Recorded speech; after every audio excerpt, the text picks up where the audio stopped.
Monsieur le Président de l'Assemblée nationale, Mesdames et Messieurs les députés, Messieurs les ministres, chers invités, nous venons d'écouter avec beaucoup d'attention la réaction des députés à la présentation de notre déclaration de politique générale. Je voudrais faire un ou deux rappels avant d'approcher ou de répondre à quelques-unes des préoccupations. Le premier rappel, c'est que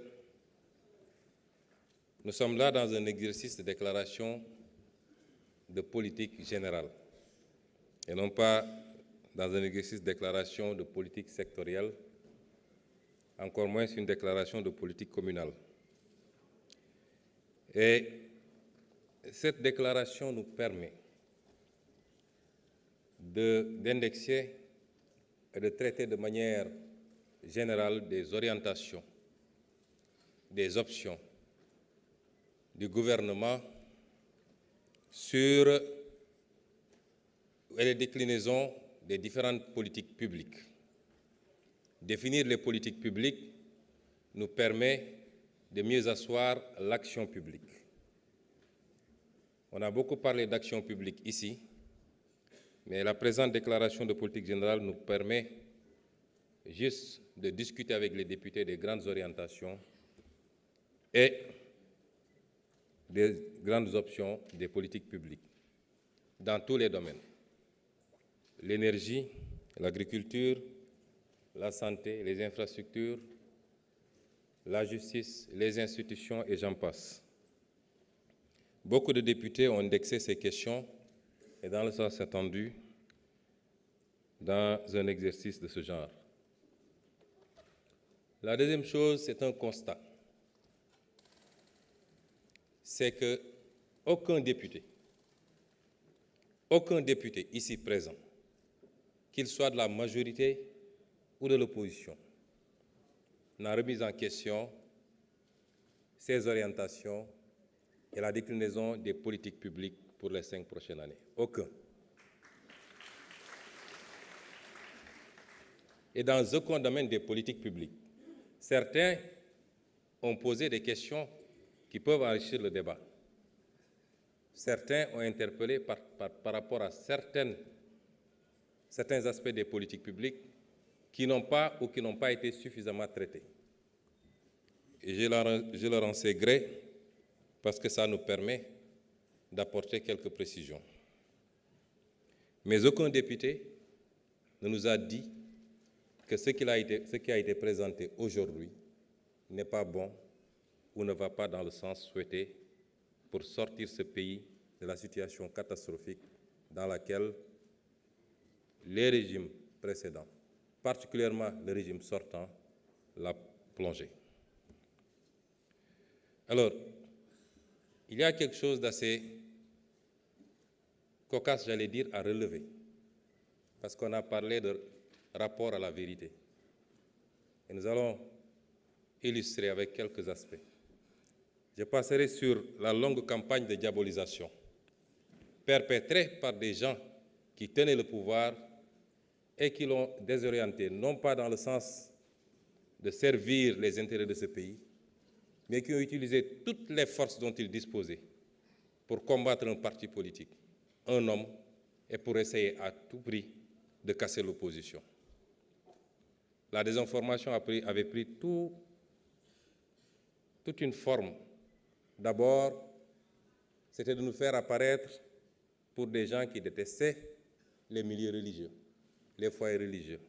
Combien de politiques, certains ici présents, n'ont passionné un certain nombre de responsables religieux pour leur raconter des histoires, que nous allions interdire les événements religieux, que nous allions combattre les tariqas.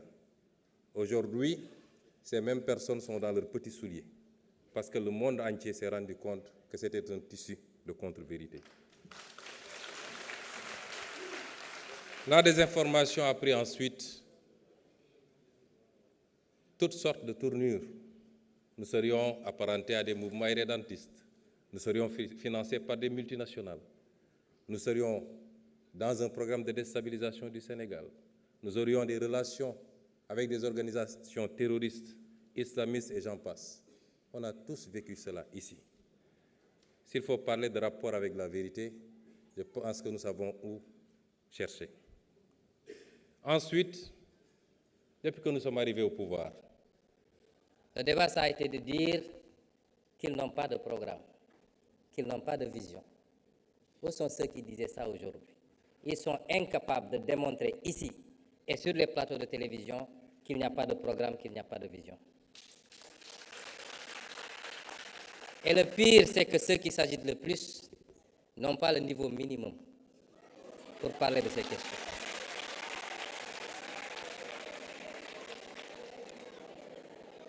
Et ensuite, aujourd'hui, personne ne nous dit qu'il n'y a pas de vision. Personne ne conteste ce qui a été proposé, plébiscité depuis la présentation du référentiel par tout le peuple sénégalais, mais également par tous les partenaires au développement. Ces mêmes qui ont agité ici et qui ont contesté lorsque nous sommes livrés à l'exercice de vérité. Parce que nous aurions pu faire comme eux, puisqu'on parle de rapport à la vérité. Qu'est-ce qu'il y a de plus malsain en termes de rapport à la vérité que de mentir à tout son peuple, de mentir aux partenaires internationaux, en leur cachant les véritables chiffres pour pouvoir continuer à endetter le Sénégal et ce qui nous met aujourd'hui dans la situation fâcheuse dans laquelle on se trouve. Il y a des gens qui devraient avoir honte de parler et surtout de le faire de cette manière.